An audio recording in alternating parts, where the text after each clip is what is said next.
Organic gardening is no joke. I'm out here currently washing down leaves one by one, hosing them down with a somewhat aggressive stream here to knock off a few cabbage moth eggs that I noticed. I left my nets off longer than I intended to and ended up with some eggs on there. I haven't seen any caterpillars. None of my leaves are actually damaged.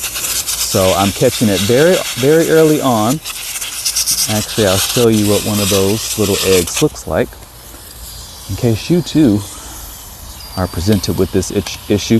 Ooh, of course now I can't find one. Okay, here's two actually. Can we see those? That little speck right there, that's an egg. There's another egg right there. So that's what they look like. A lot like the first page of The Very Hungry Caterpillar.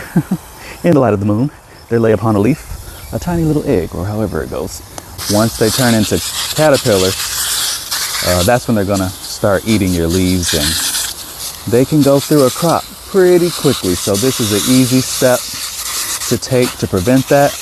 If you do see caterpillars, get those off, get them out, exterminate them, whatever word you choose to use, get rid of them.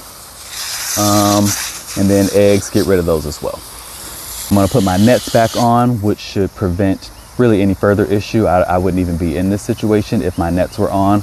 My red Russian kale, no issue at all because the nets were on.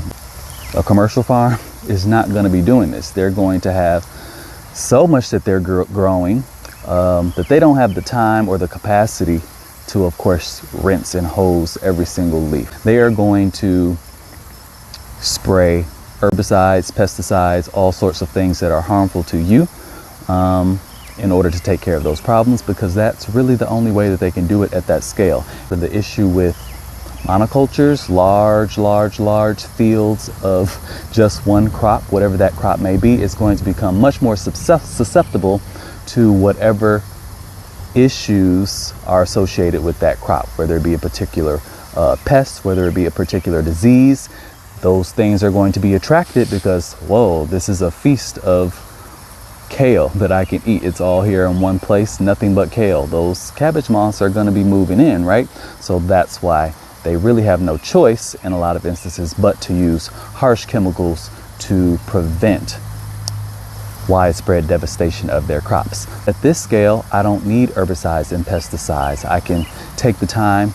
I do need some time and some energy and some effort, but I'm willing to put that in to produce good healthy food.